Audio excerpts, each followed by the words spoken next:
Well, I'm not sure how much we've missed. The camera shut itself off. We've put a sample on the cell here.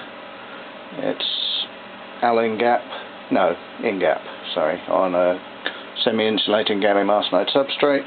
We're using the front contacts. We've checked to see that our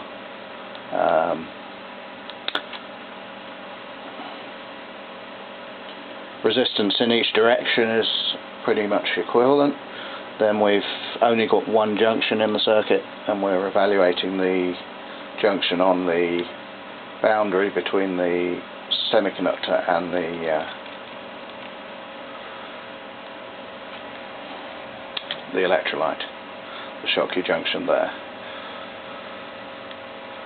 So we've taken a measurement at the start. It depleted this pale blue depth, which is a function of the carrier concentration anyway. We're going 5 nanometers before we take the next measurement, and it's come in as expected, very close to the next one. This is just a bulk layer, so it'll be just a straight line along here, I hope. While that's doing that, I'm going to minimize that one and just bring up the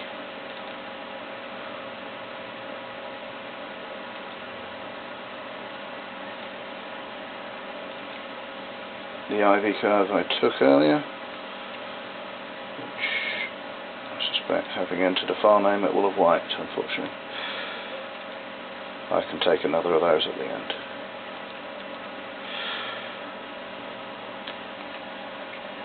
From the IV curve, we determined we could control the etch current, which is plotted up there. We're using the lamp,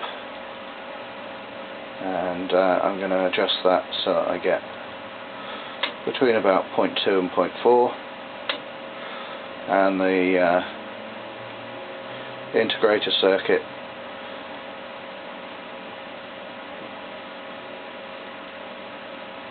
watches for how much current it's passed, and therefore how much how much of the sample has been dissolved into the electrolyte, and using the material parameters we can determine the depth we've etched. And then when it gets to 5 nanometers, it will take another measurement. So there you can see we've got another data point. And really I should close the lid and let it do this in the dark. So I guess I'll go ahead and do that.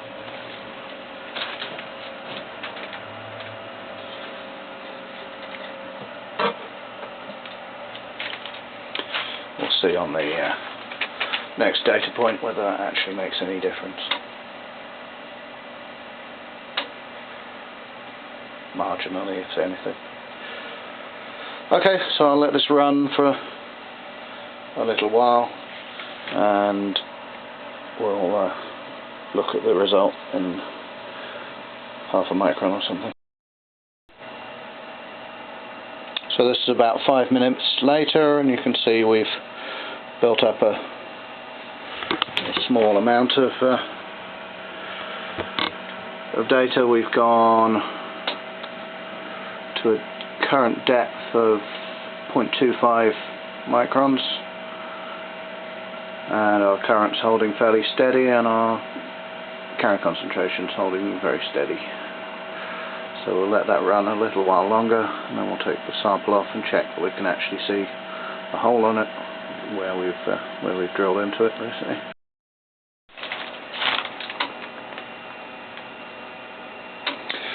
So we're back after another 15 minutes or so, and we've reached 0.394 on the micron, that last data point.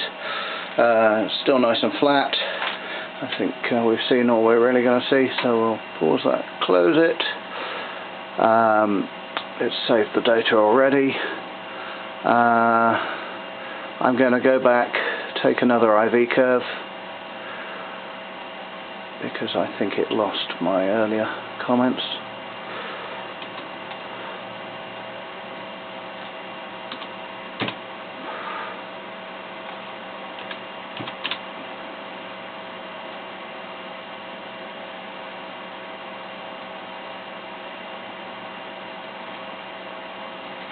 So we're doing one dark and one light IV curve.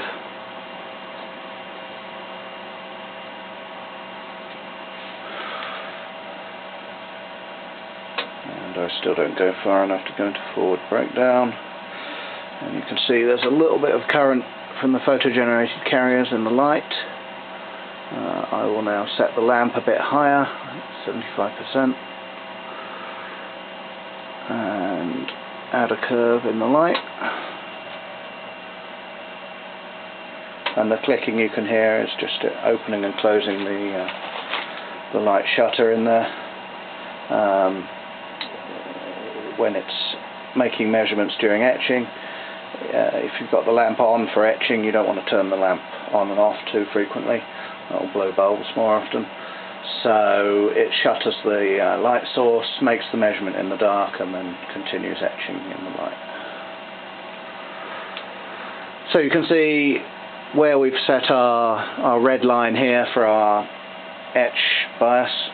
It's also actually our measurement bias too. We can effectively control the current to etch with. As you can see from the two green curves, we can vary the lamp to go along that line.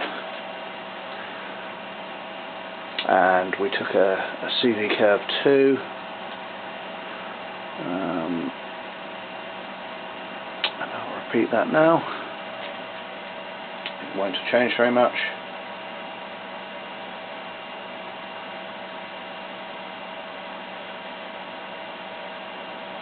And this is a fairly characteristic shape.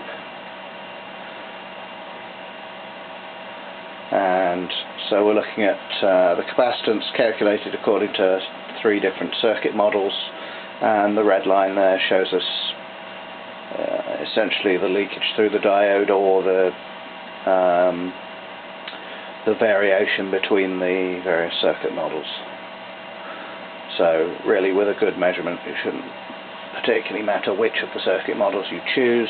As long as the dissipation is low, then all of them should be valid. Okay, so I'll now demount the sample.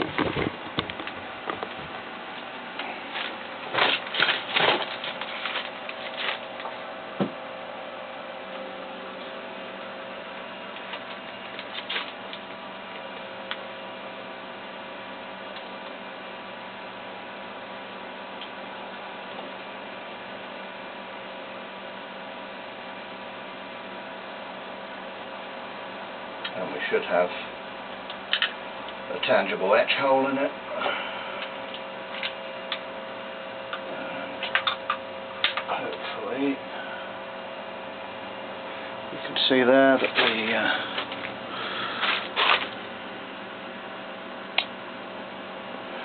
the black ring is making contact with the sample there, and that's filled with the electrolyte.